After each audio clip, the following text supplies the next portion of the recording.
Hi, Aiden. I said hi. What's the English word?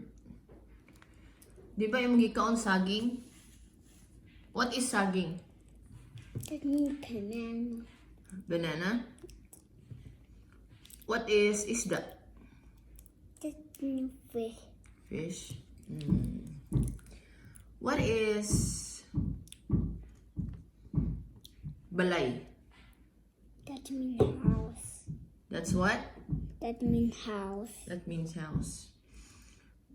What is kutsara? That means spoon. Oh, okay. What is tinidor? Huh? I don't know. Because you're not using it, right? Yeah. It's fork. What is bangko? That means chair. Chair. Oh, unsan anak maingon ko nak? Ay, naglibog man ko oy. Unsay pasabot anak? Ay naglibog ko. Unsa na? Kukubang. Ha? Kukubang. Kabalo manggug ka. Sige na. Kukubang. Halain na lang. Louder your voice na. Unsay pasabot na ng eskwelahan? That means go. School. Unsay pasabot anang mudagan ko.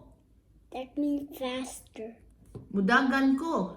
That means faster. It's not faster. Faster is pas-pas. Mudagan. Unsa man ang dagan?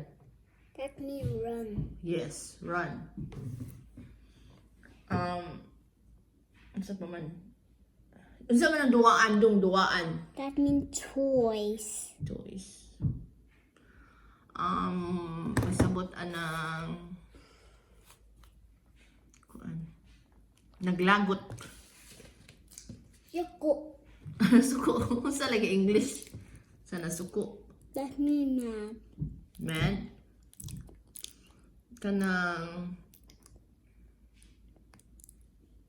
di ko ganahan nimo sa English ana. That means I don't like you in English. That's I don't what? Like you in English. I don't like you. That means it. Unsa nang ambot nimo? Unsa na? That means I don't know. I don't know.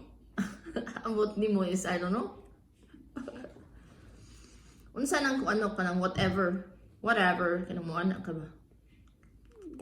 That means I don't listen you. Ha?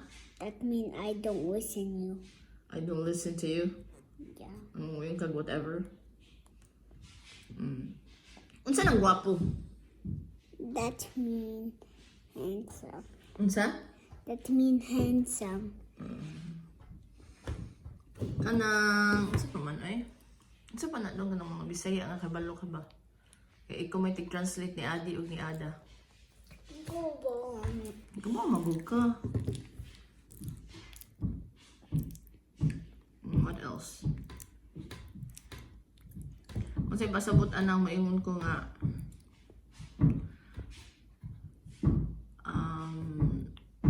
ayaw pag maldito dong.